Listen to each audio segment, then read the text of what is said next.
kita tes case di tangsi-tangsi, mereka 02. Maka saya bilang harga matinya itu kita sayat tangan kita berdarah keluar, kelihatan ini ada beras catunya. Ya, kita mesti legowo lah ya. 01, 02 udahlah legowo. Kan kita lihat Surya Paloh sudah kulungun seperti apa, Caimin sudah telepon-teleponan ya. Saya pikir udahlah, kasihan juga si Anies, kasihan juga Ganjar ya. Akhirnya kan Ganjar juga nggak jadi anggota DPR pun tidak ya. Kita juga, ya artinya nanti Pak Prabowo mesti memikirkan Ganjar ini mau dikasih jabatan apa. Hak angket itu bukan unsur elit. Jadi baik ya Ganjar, itu karena Ganjar pertama itu ya, itu didesak oleh relawan.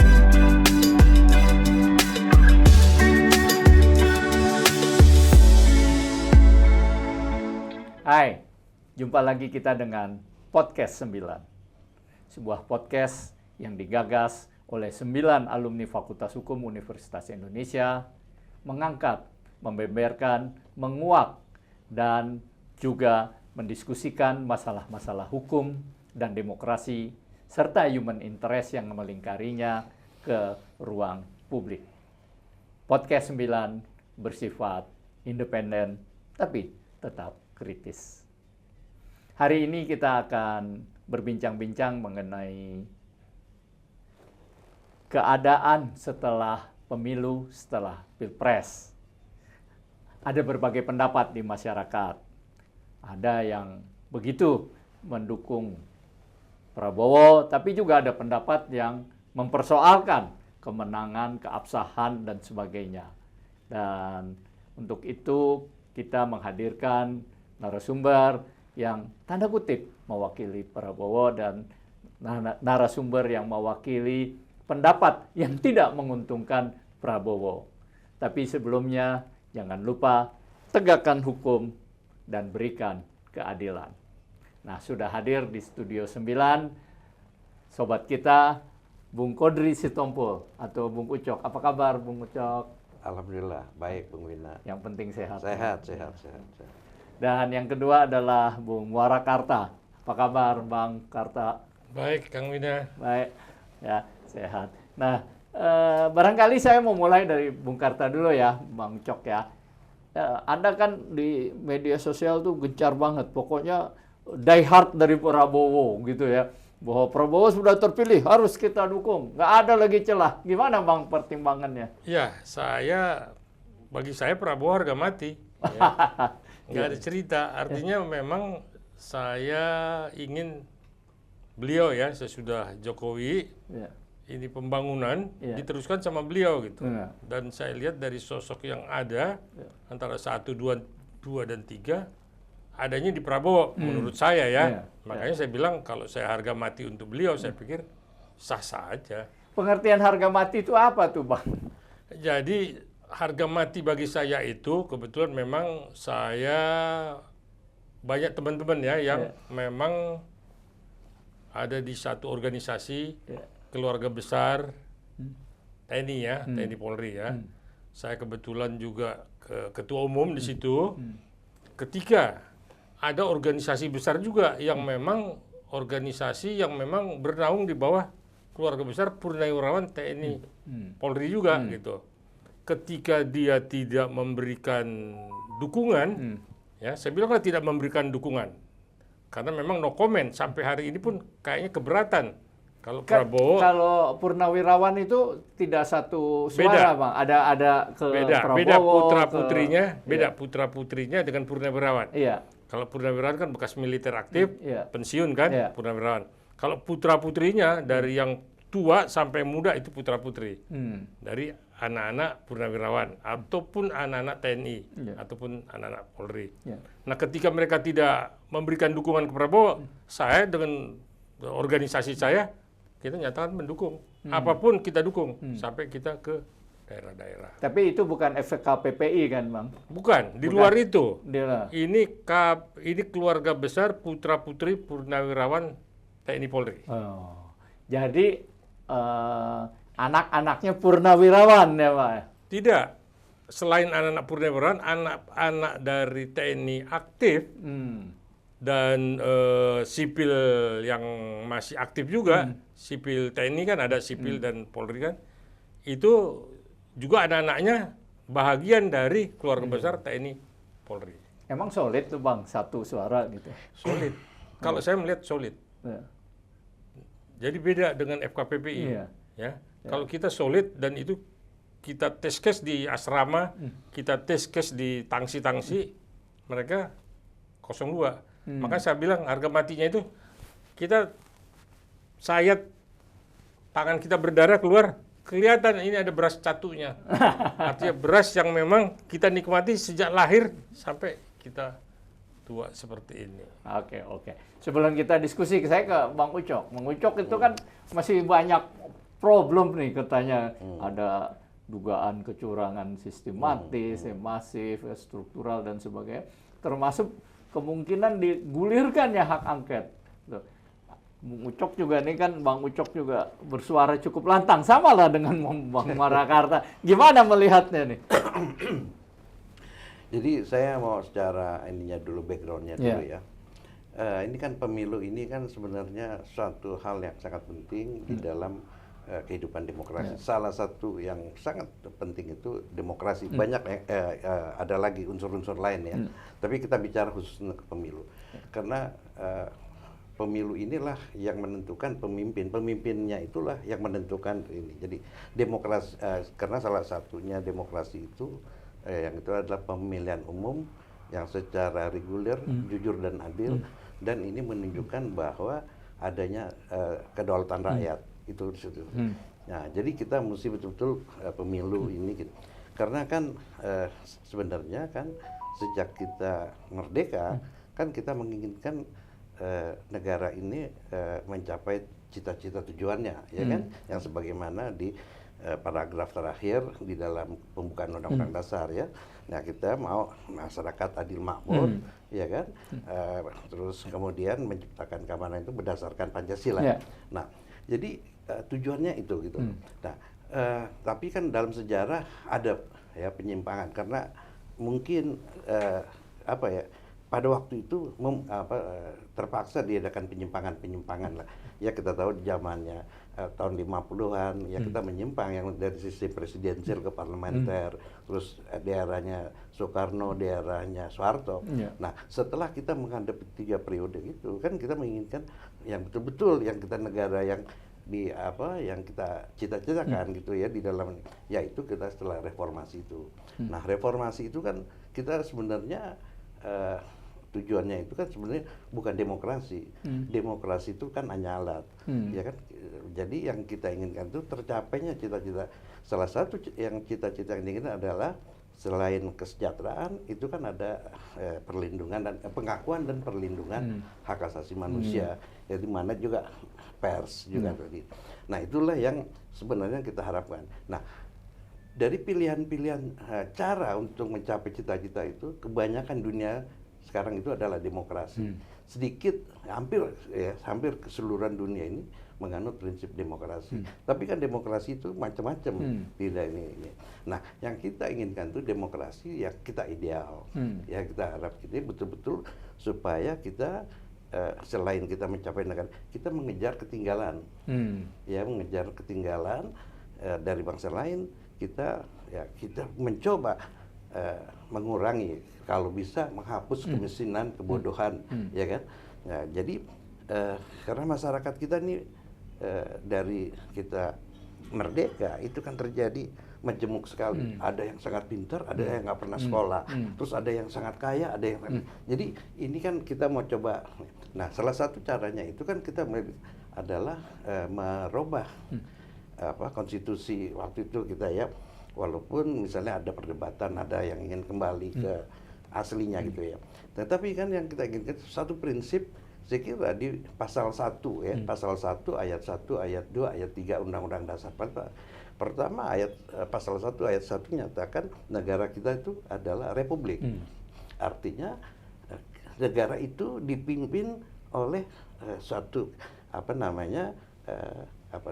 pimpinan itu berdasarkan kemampuan, ya, keahliannya dia, ya, ininya integritas, bukan berdasarkan keturunan, ya, bukan.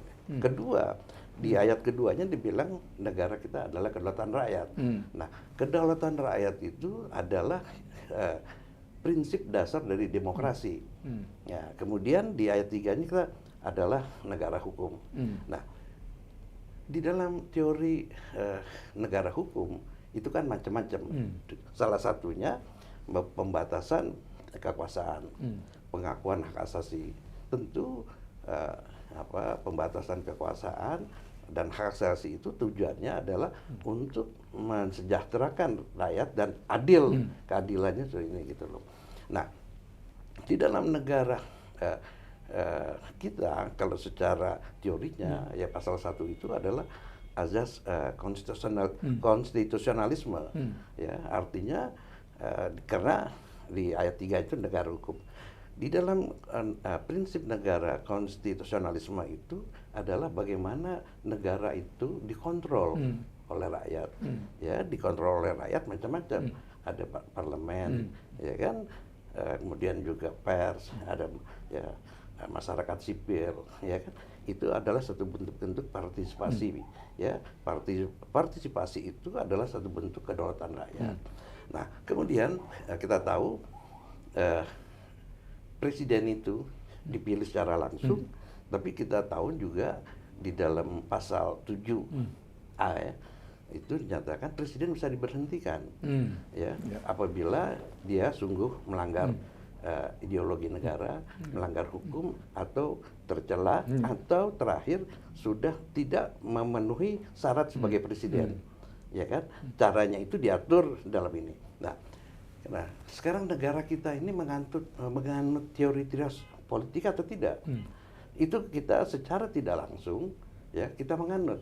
Kita bisa lihat di pasal 20A, ya, di mana dibilang DPR berfungsi legislasi pengawasan, legislasi, budgeting dan pengawasan.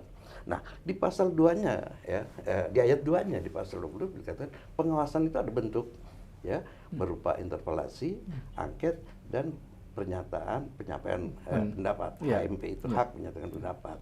Nah, itu adalah kontrol kontrol yang diberikan parlemen oleh konstitusi, ya. Itu konstitusional, hak kontrol parlemen terhadap ini. Nah, kemudian mengenai hak-hak dan kewajiban DPR itu diperinci di Undang-Undang nomor 17 tahun 2014 mengenai MPR, DPR, DPD dan DPRD. Nah, di dalam pasal 69 ditentukan bahwa mengulangi lagi, ya, kewenangan haknya. Haknya DPR itu ada hak anggota DPR, ada hak DPR sebagai institusi, ya. Kalau hak DPR sebagai institusinya itu interpelasi, angket dan HMP, hak menyatakan pendapat. Sedangkan hak-hak anggota DPR itu diatur, hak imunitas, hak boleh ini banyak. Nah, itu yang kita tidak bicarakan. Ya, kita bicarakan hak angket ini. Hak angket itu ada. Nah, di dalam pasal 70 ya disebutkan pasal 70 ayat 2 Undang-Undang 17 tahun 2014 mengenai MD3, interpelasi itu hak meminta keterangan ya terhadap presiden ya mengenai kebijakan yang penting, strategis dan berdampak luas kepada masyarakat. Ya, itu mengenai kebijakan ditanyakan. Nah, hak angket itu adalah hak penyelidikan anggota dewan itu ya terhadap kebijakan ya atau keputusan pemerintah ya yang bersifat penting, strategis dan berdampak luas ya terhadap masyarakat diduga. Nah, ini diduga melanggar undang-undang. Ya, sedangkan HKMP itu adalah kelanjutan bahwa ingin pemakzulan pemberhentian lah pemerintahan presiden yang itu. Nah, sekarang kan menjadi hak angket ini yang kita sebut. Nah, sekarang masalahnya bagaimana dengan pemilu, kecurangan pemilu. Nah, ini tadi Anda menyebut kecurangan pemilu ya. Emang ada kecurangan pemilu? Begini, ini kan kecurangan pemilu itu pengertian umum. Yeah. Kalau kita mau bicara sebagai orang juris gitu ya, orang itu sebenarnya kecurangan itu adalah suatu kontestasi ya dilaksanakan tidak sesuai dengan aturan, tidak berjalan secara fair, ya, tetapi kemenangan itu diakui. Ya, jadi kemenangan itu diakui, ya, padahal kemenangan itu tidak sesuai dengan aturan atau tidak fair. Ya, kita bilang curang.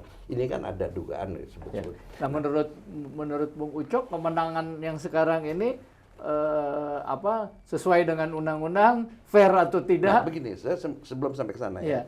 Jadi dalam pemilu itu kan ada perselisihan pemilu. Ya, perselisihan pemilu itu adalah perselisihan ya antar peserta pemilu atau peserta pemilu melanggar aturan ya di dalam teknis kepemiluan itu.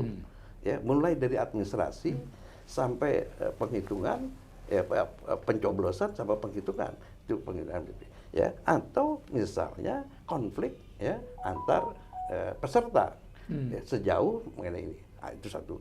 Kedua, atau pelanggaran yang dilakukan oleh penyelenggara pemilu, dalam ini KPU.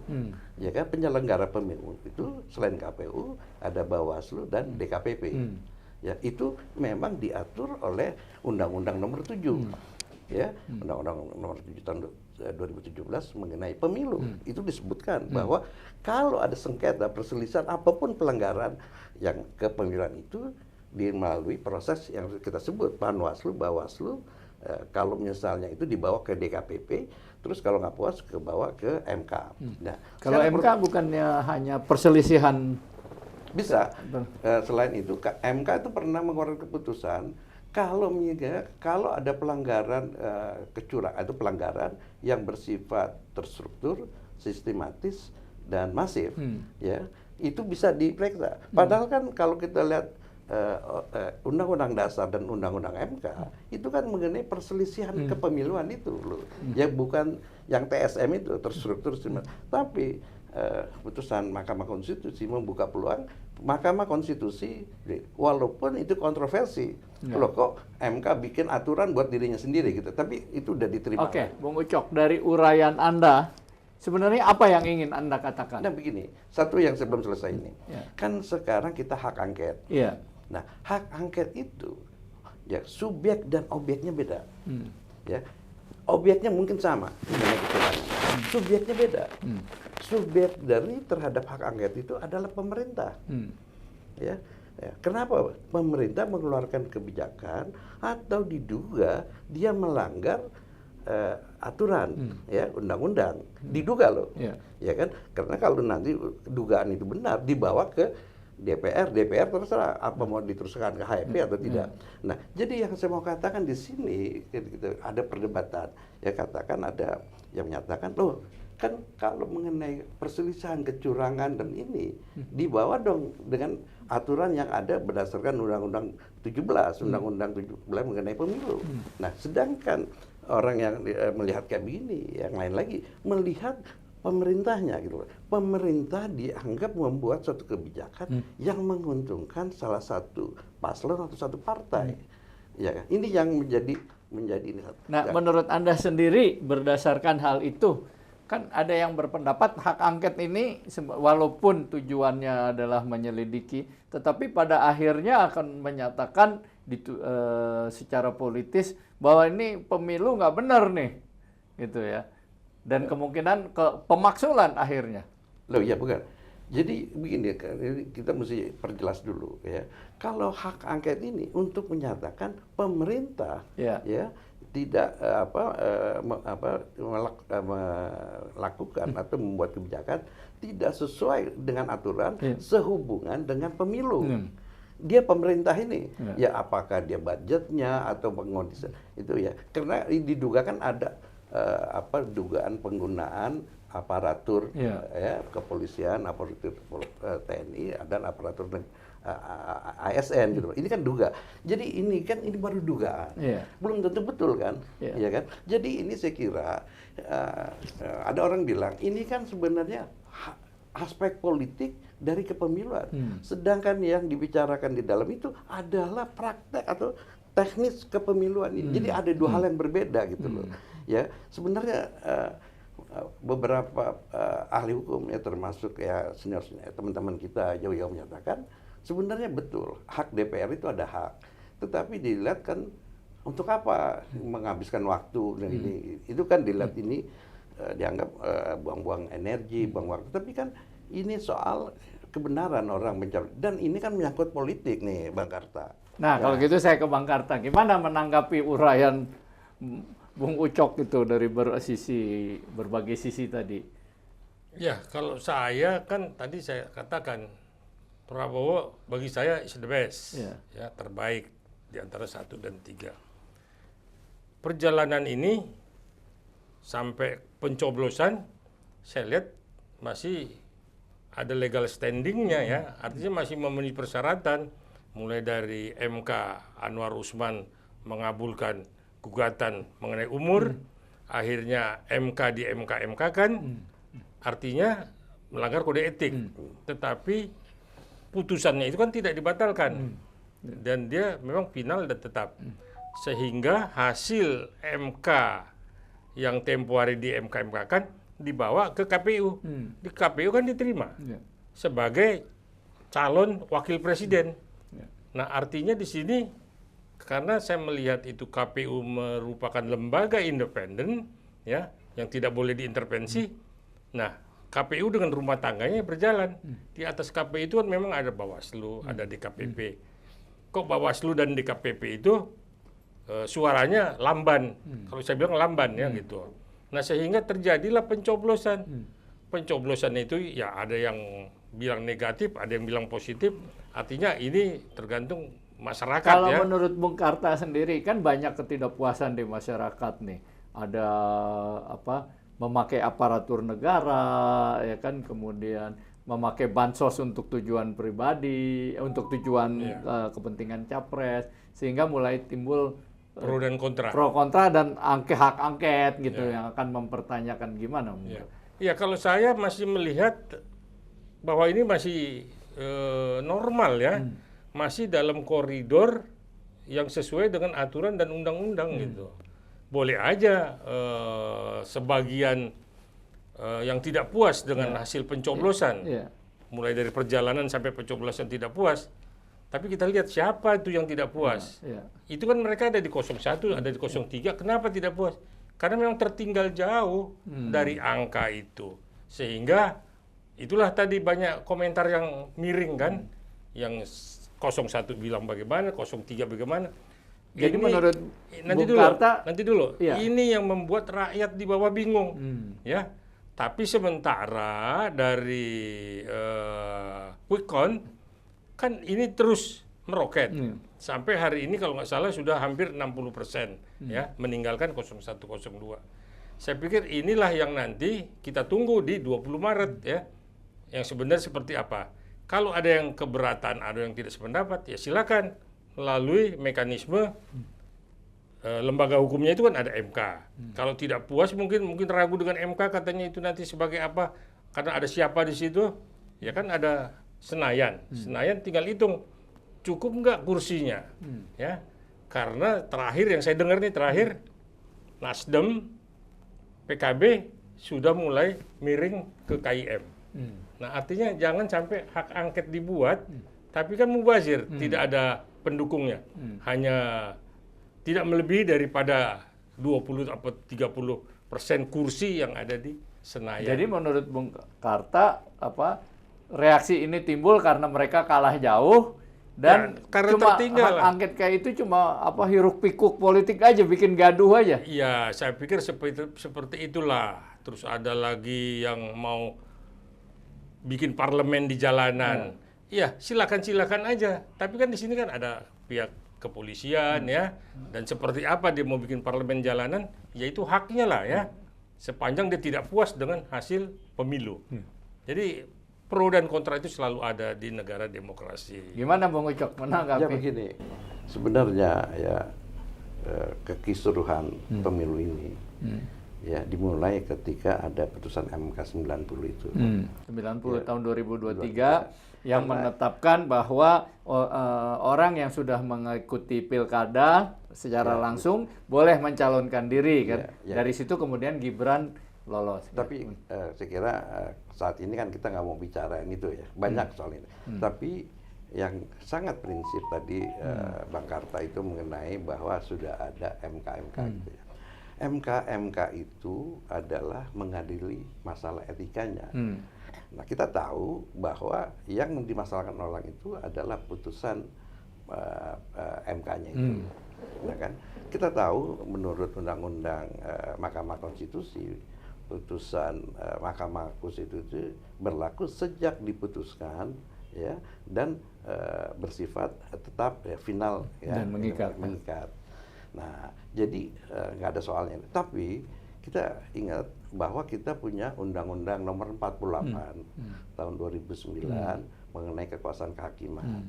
Di dalam pasal 17 dinyatakan apabila hakim atau panitera yang menangani perkara tersebut mempunyai kepentingan langsung atau tidak langsung terhadap perkara itu, maka putusan itu batal demi hukum. Nah, ini yang nggak pernah dipersoalkan orang, ya kan? Ya, tapi dianggap ini putusan itu sah. Nah, menjadi kontroversinya lagi, putusan Mahkamah Konstitusi langsung digunakan oleh KPU. Di dalam putusan KPU pada saat itu masih menggunakan peraturan yang masih berlaku, menyatakan dia menunjuk ke undang-undang yang belum diamandemen oleh ya, atau yang diperbaiki oleh MK, masih menggunakan yang lama, yaitu mengenai umur usia, harus patut, ya, mengenai usia untuk mereka itu adalah 40 tahun, tetapi dia langsung ditetapkan, ya kan, langsung ditetapkan itu, ya kan, baru kebelakangan setelah disahkan penetapan pasangan calon dia robah, ya kan, itulah menjadi sebabnya oleh DKPP, Dewan Kehormatan Penyelenggara Pemilu itu dinyatakan komisioner ya, semuanya komisioner dinyatakan tidak profesional karena ini gitu loh. Jadi tapi itu kan apakah itu tidak hanya menyangkut SOP-nya aja? Tapi jangan standar, kita tidak substansinya. Begini Bung Vina, kenapa itu tidak dilakukan? Kalau itu dilakukan, masa pendaftarannya pasangan Prabowo Gibran habis. Karena itu ngejar target, ngejar setoran. Mau nggak mau gitu Bang Karta. Dia bilang oke lah diserahkan ini. Ya, nanti paling-paling dalam prinsip hukum administrasi negara, kalau misalnya keadaan objektif, keadaan fakta yang berubah, itu mengenai hal-hal yang administrasi itu tidak bisa ini. Kalau keadaannya udah berubah nggak bisa ini. Dia menganut prinsip itu. Karena dia bilang kalau misalnya karena itu kan putusan MK itu sangat mepet ya, dengan batas waktu waktu pendaftaran capres dan wawancara. Waktu diperiksa oleh MK, maka para komisioner termasuk ketuanya berdalih waktu itu bahwa keputusan dari Mahkamah Konstitusi, kata mereka, itu final dan mengikat, tidak perlu lagi dijabarkan, maka bisa dijalankan. Ya, itu juga bisa didebat ya. Jadi putusan Mahkamah Konstitusi itu bersifat prospektif, dia bukan berlaku surut, ya kan. Nah sekarang dalam ketentuan ini kan prosesnya berjalan, sudah berjalan, udah penetapan peserta pemilu, udah ada mendaftarkan itu, kan dia nggak bisa berlaku surut, ya kan. Nah ini menjadi persoalan, tapi oke lah, itu kita nggak persoalkan. Jadi yang saya katakan tadi ini dianggap udah diterima lah, ya, supaya pemilu itu berjalan. Kalau misalnya pemilu ini tertunda, molor, itu kan mengakibatkan menjadi krisis konstitusional karena pada 7 Oktober Presiden Jokowi habis. Ya, kalau misalnya Presiden Jokowi masih habis, ini belum selesai, terjadi kekosongan. Oke, misalnya, tetapi laksanakan dengan secara jujur dan adil. Yang jujur secara adil bukan waktu coblosnya, ya kan? Waktu pengkondisian itu. Oke, ini menarik nih. Saya mau langsung aja tanggapan Bung Karta. Nanti dulu. Ini yang saya tanggapin yang Pak Ucok nih ya. Iya. Jadi kenapa ketika pembatasan jadwal pendaftaran capres dan cawapres tidak diramaikan? Karena ada yang memang kalau dibilang cacat hukum ya, Iya. masalah umur ya. Iya. Kenapa tidak di tempo hari itu di situ dikepung lah saya bilang ya untuk dibatalkan. Nah, saya berpikir ini ada yang spekulasi. Menganggap lu gak bakalan menang loh. Kita tunggu aja nanti di endingnya di belakang. Nah, paslon 1 melihat itu, paslon 3 melihat itu, ini dilepas. Kita lepas deh lu coba. Bisa nggak nanti di dalam pencoblosan lu leading di situ. Ternyata memang kalau dibilang kecolongan. Nah, saya pikir kecolongan ini kenapa? Ya karena memang mereka sendiri juga mau nakal ya. Mereka menunggu bahwa dianggap paslon 2 apalah lu menggandeng anak di bawah umur kan istilahnya begitu. Nggak bakalan lu dapat suara. Ternyata kaum milenial membludak. Ya sampailah. Kalau kita lihat tadi pagi itu hampir 60%. Seperti itu anunya. Jadi menurut Bung Karta reaksi-reaksi yang itu agak memang terlambat dan merupakan jebakan Batman gitu. Waktu itu tidak dipersoalkan dan waktu menang baru dipersoalkan. Nah, itulah. Jadi begitu dia menang dibilang curang gitu. Nah, tempo hari kenapa tidak waktu pembatasan itu aja waktu deadline pendaftaran capres dan cawapres dipersoalkan. Karena mereka tadi saya bilang spekulasi. Lu nggak bakalan menang loh. Kita tunggu nanti di pencoblosan. Ternyata di pencoblosan, ya ini kita lihatlah hasilnya. Gimana Cok? Bener nggak Bung Ucok? Ya gini, ini kan gayung bersambut. Yeah. Jadi Bang Karta ini lupa, seolah-olah tidak ada protes. Padahal ada protes Bang Karta. Dia ajukan ke DKPP. Tapi kan pemeriksaan DKPP itu kan lama. Dipanggil suatu. Jadi ini kan makanya susahnya karena ini. Dan DKPP hanya etika kan sebenarnya, tidak berwenang memutuskan. Mempermasalahkan keputusan KPU mengenai pengesahan itu. Yang Bang Karta bilang kenapa baru ributin sekarang? Wah lu karena lu anggap cemen sekarang ternyata gitu kan gitu. Bukan, sebenarnya enggak, karena 0103 sudah secara resmi mengajukan keberatan terhadap DKPP. Ini kita bicara fakta ya. Kita bisa lihat ya kapan itu permohonan DKPP diajukan dan kapan diputuskan gitu loh. Nah, jadi nggak benar juga bahwa itu kenapa baru ribut sekarang. Nah, ya. Nah, jadi tapi apakah karena waktu itu sudah dipersoalkan ya dan kemudian DKPP sudah menjatuhkan keputusan ya, menjatuhkan sanksi berat yang terakhir buat komisioner ya. Harusnya kan udah selesai ya, Bang Ucok ya, selesai. Tapi kenapa sekarang dipersoalkan kembali gitu loh? Apa alasan yang gitu? Kayak begini, karena kita kan negara hukum lah ya. Artinya hukum itu ya kita laksanakan. Terlepas apakah itu penghitungan kita anggap benar lah ya. Ini kan baru quick count ya kan, yang juga katanya bermasalah dengan si rekap itu dengan sistem rekapitulasi. Tapi kita nggak bicara itu gitu loh. Artinya kan memang konstitusi mengatur bahwa gini gitu loh.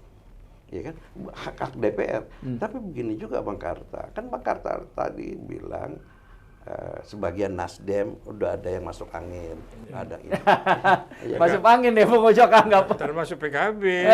Itu berarti kan belum tentu. Tapi kan ini ada hukum, ada aturan, dilaksanakan. Terlepas begini, di dalam sejarah Indonesia setelah reformasi, ya hak angket itu berjalan baru sekali. Hak itu adalah kasusnya Bank Senturi. Nah, itu nggak pernah. Tapi kalau angket di zaman parlementer banyak, angket gonta-ganti itu parlemen jatuh gitu. Jadi saya kira Gus Dur kan jatuh dari bermula dari hak interpelasi waktu itu berlaku belum undang-undang yang baru ya apa. Iya.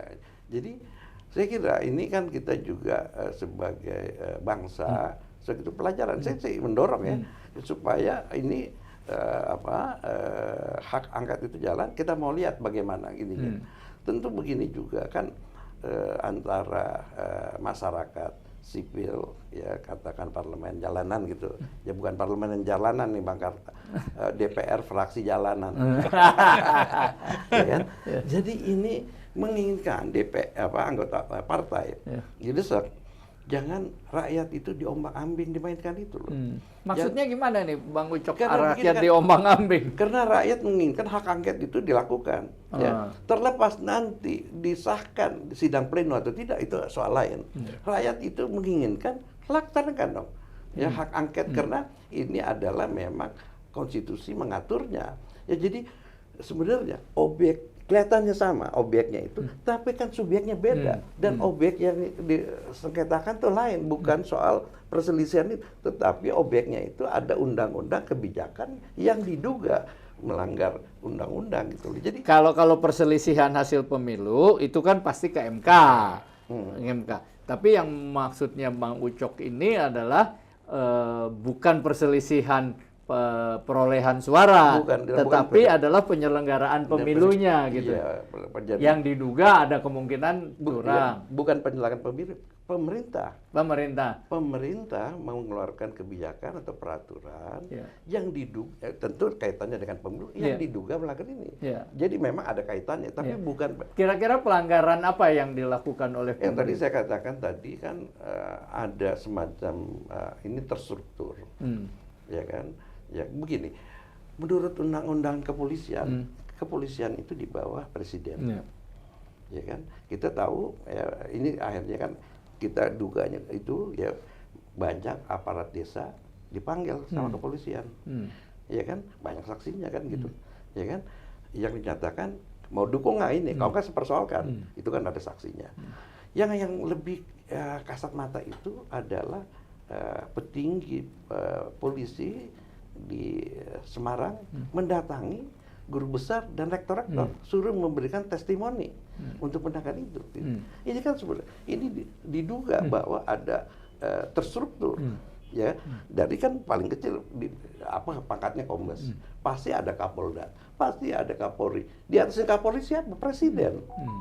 Ini kan gini bongkar. Tapi begini. Ya itu kan? asumtif atau apa Pak? Loh, ini kan diduga, bukan asumsi. Iya kan, diduga itu kan bisa betul bisa salah gitu loh. Ya kan gitu, belum tentu Bang Karta. Ya, gimana Bung Karta gitu? Ya. Jadi saya pikir Bung Ucok ini agak kesel sedikit karena jangan sedikit, banyak dia keselnya. Karena dilihat kok ini hak angket di DPR ini semua masih pada wacana-wacana gitu, tidak kunjung bekerja. Kan minimal 25 orang mengusulkan, satu fraksi lah kalau kita bilang. Jangan ngomong-ngomong nih. Jangan ngomong-ngomong nih. Iyalah. Terus bicara serius gitu, ini kan nggak ada. Baru wacana di sini, wacana di sana, hak angket. Udah kalau nggak kita. Tapi Mega kan udah bilang mendukung. Baru mendukung, tapi belum memerintah kan? Katanya. Iya. Kita lihat kan Puan juga masih melihat apa harus diangketkan. Kan juga ini kan artinya akan membuat keresahan masyarakat. Ya. Dan akan juga apakah nanti hak angket ini tidak memakan waktu yang cukup panjang. Karena nanti kan itu mesti disahkan dulu oleh MK. Boleh tidak. Jadi kan kalau prosesnya Bang Karta cukup 25 orang mengusulkan dari satu fraksi. Dari satu fraksi. Katakanlah dua fraksi karena minimal. Kemudian usulan ini dibahas kan di pleno. Kalaupun disetujui dibuatlah semacam panitia angket kan bawa ke MK. Belum. Dari panitia angket ini terjadilah pemanggilan semua entah saksi entah pemerintah, bahkan menurut Bung Ucok atau presiden juga harus datang kalau dipanggil gitu kan. Nah, ini membutuhkan waktu minimal 60 hari. 2 bulan, 60 hari, 2 bulan. Sejak dibentuk dibentuknya aja kita belum tahu kapan 25 orang yang mengusulkan aja pun belum ada. Taruhlah ada Enggak, belum ada. Saya udah monitor belum ada. Masih tarik ulur. Oh gitu ya. Nah, kalaupun ada 25 berarti 2 bulan panitia angket. Nah, panitia angket ini nanti hasilnya dibawa lagi kan ke pleno dulu. Ke pleno 1 bulan. 1 bulan. Dari habis pleno nanti dulu. Habis itu 1 bulan mereka reses dulu dong. Begini, maaf saya potong. Habis waktu. Iya, silakan. Hasil keputusan panitia pansusnya, panitia khusus angket ini otomatis akan disetujui di pleno. Karena panitia panitia khusus ini adalah komposisinya sama dengan yang ada di DPR. Proporsional.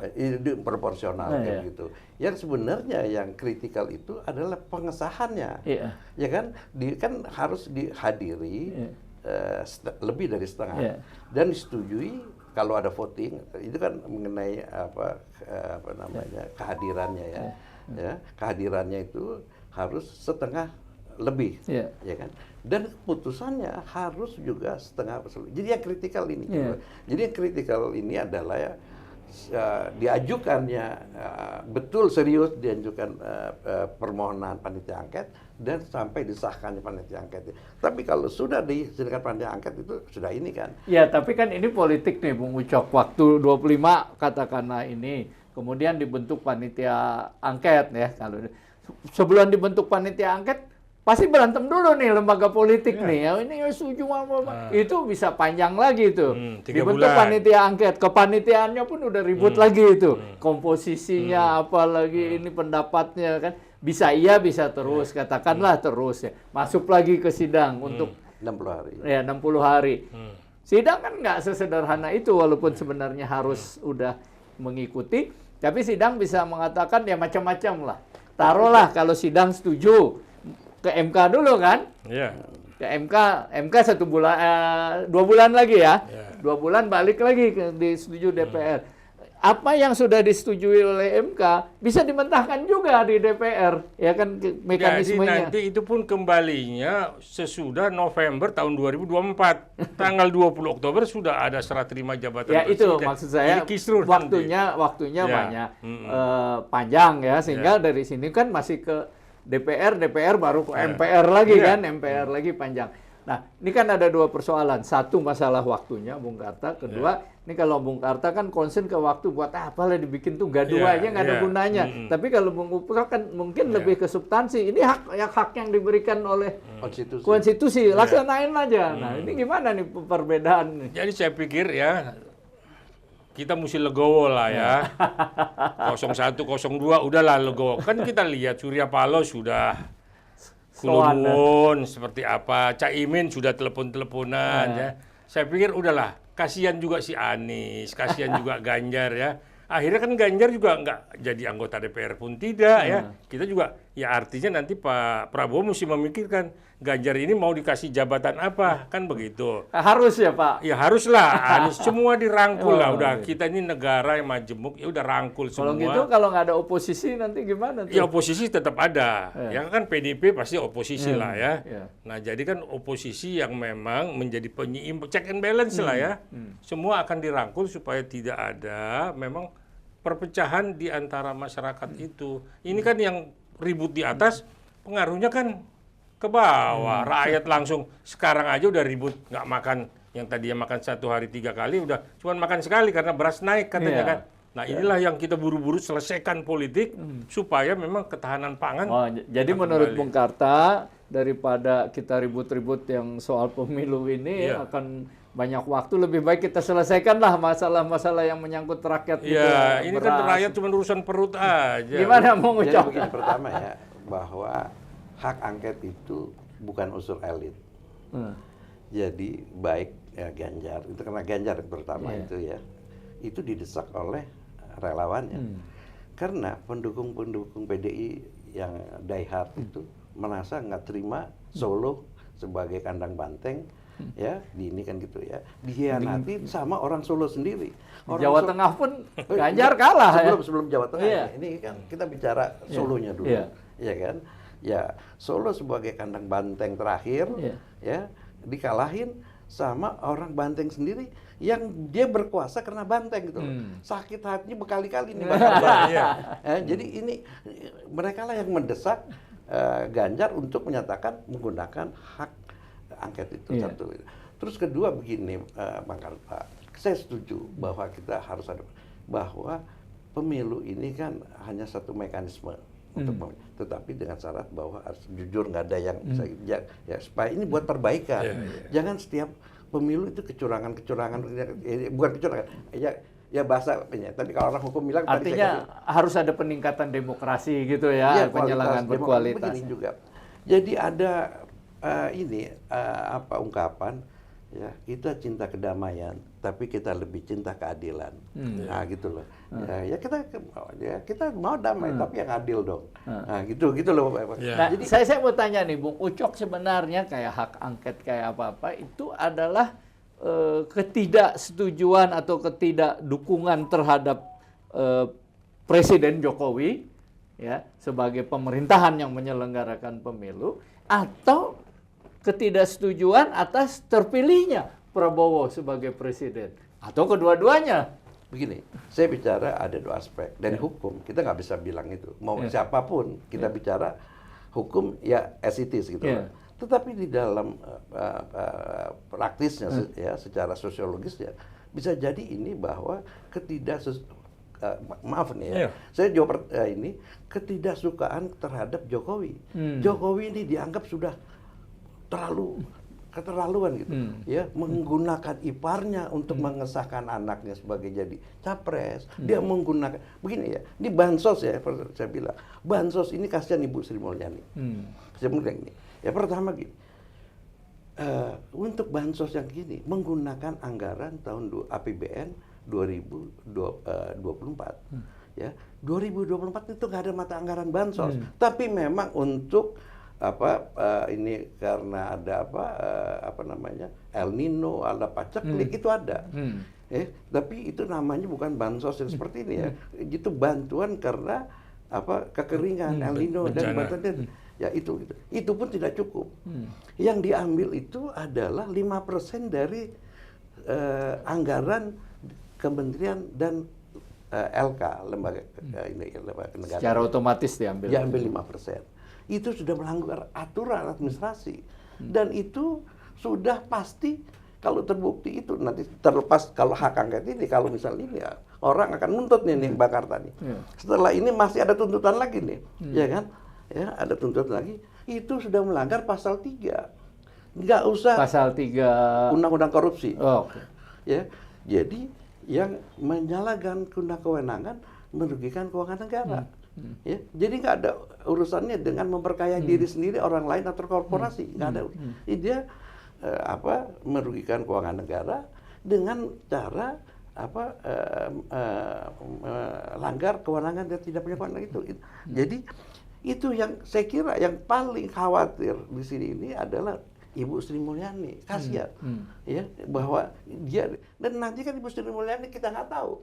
Tapi Bang Ucok terhadap kepilihnya Prabowo gimana? Begini, saya sih nggak ada soal siapapun, 01, 02, 03, sejauh bahwa itu disesuaikan. Karta mau kepilih juga Bung Karno nggak apa-apa. Apalagi Bang Karta, gitu kan, dia pasti sering minta saya bantuan saya jadi ya, bukan soal itu ya. Tetapi kan kita mau meningkatkan kualitas ini gitu.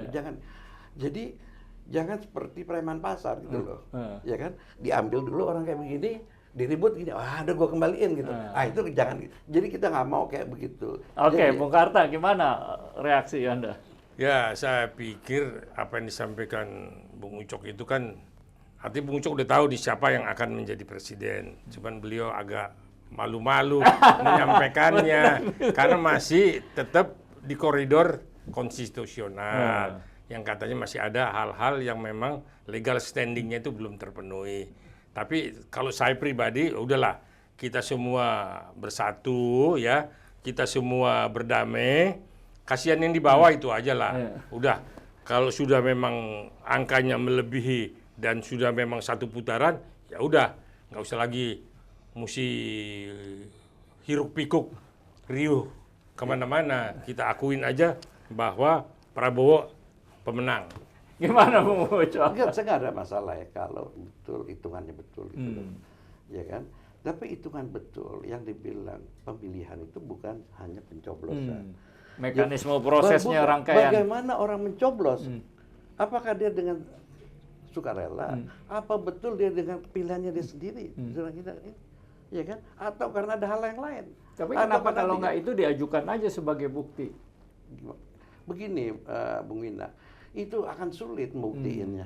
Secara kalau kita semuanya lawyer nih, bagaimana ngebuktiin untuk orang money politics? Iya kan?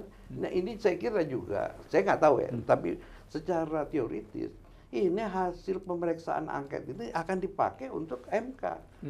Ini loh buktinya loh, si ini udah ngomong, ini udah ada TSM-nya gitu loh. Karena kalau mau ngikutin bagaimana nggak ketemu itu bukti pasti. Sulit ya. Dengan waktu kan dikasih batas waktu di dalam MK itu 14 hari, mana mungkin 14 hari kok jutaan kertas suara. Berapa? Jadi ini ya, apalagi ada syarat dia itu tidak jauh angkanya kalau nggak salah 2% gitu.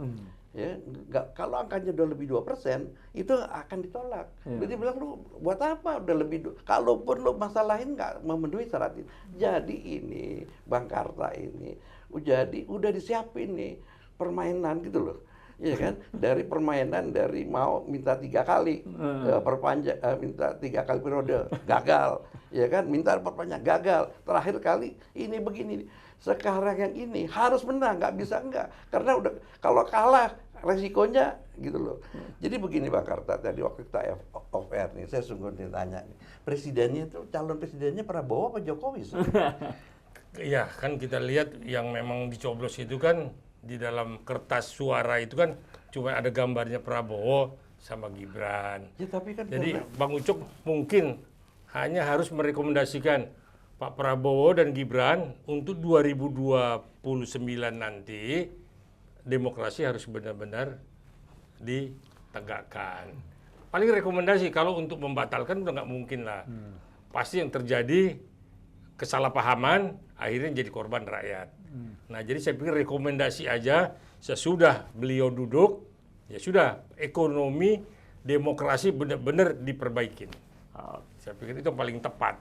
Oke, Bung Karta soalnya udah mau pergi nih, Bung Ucok ya kan, nanti saya dimarahin lagi kan. Tapi saya perlu closing statement dulu lah, kalau dari masing-masing. Tadi kan dari Bung Karta, sekarang dari Bung Ucok nih. Apa? Ini kan podcast, closing statementnya panjang atau ada jeda pun nggak apa-apa. Mungkin 1-2 kalimat untuk memberikan kepastian hukum, ya, bahwa pemilu itu dijalankan benar adanya. Memang saya kira harus melalui proses politik, karena proses hukum ini sulit diharapkan, karena kita sudah terbukti Mahkamah Konstitusi aja bisa diintervensi, apalagi mahkamah lain gitu, ya kan. Jadi bukan kita tidak percaya, tapi bukti sudah melihatkan bahwa pengadilan sebagai pengawal konstitusi bisa diintervensi. Saya kira memang terakhirnya ini adalah melalui proses politik dengan melibatkan partisipasi rakyat yang mungkin Bang Karta ada fraksi jalanan gitu loh. Gimana kalau Bung Karta closing statement? Oke, sekali lagi saya ini bahwa saya cinta persatuan, tapi lebih cinta keadilan. Siap. Silakan Bung Karta. Ya, jadi dari hasil pembicaraan kita, jadi kan kita lihat memang ya Prabowo ini sudah memang leading ya dengan Gibran ya. Cuman memang mungkin nanti setelah beliau duduk, ya kita perbaiki lagi ya masalah penegakan hukum. Tetaplah hukum ini menjadi panglima di semua sektor ya. Terus juga bagaimana memang angka kemiskinan yang ada di bawah itu benar-benar menjadi satu perhatian dari presiden dan wakil presiden yang nanti dilantik 20 Oktober 2024 ini. Itu aja pesan saya. Jadi supaya rakyat juga ada ketenangan ya. Rakyat sebagai warga negara yang baik, yang sudah mencoblos, ya dia juga ingin memang semuanya tertib ya, semua berjalan dan negara ini stabil, ada stabilitas politik. Saya pikir itu aja. Baik, ini Bung Ucok, Bung Karta, ya walaupun berbeda kita akan tetap berkawan baik, apalagi semua dari Fakultas Hukum UI gitu ya. Artinya ini menunjukkan bahwa perbedaan tidak harus disertai permusuhan. Ya. Tapi perkawanan pun tidak harus berarti sependapat gitu kan, bisa. Ini contoh baik lah dari generasi kita, dari apa namanya, apalagi dari Fakultas Hukum UI juga ya. Nggak ada masalah, dua-duanya berkawan. UI-nya mesti karena podcast itu kadang nggak kedengar UI apa? Universitas Indonesia, the number one. Yeah. Gitu. Baik ya, Bung Karta terima kasih kehadirannya, Bung Ucok terima kasih juga kehadirannya ya. Ya inilah podcast kita, podcast bersama yang tujuannya juga menegakkan demokrasi supaya sama-sama. Oke, terima kasih. Baik, begitulah perbincangan kita. Perbedaan antara para sahabat itu hal biasa saja, yang semuanya demi kepentingan bangsa, yang semuanya juga didorong untuk menegakkan hukum, menegakkan keadilan, ya, dan menjaga demokrasi. Hanya sudut pandangnya barangkali berbeda-beda, dan itu sah-sah saja. Tegakkan hukum, berikan keadilan. Sampai jumpa lagi. Salam merdeka.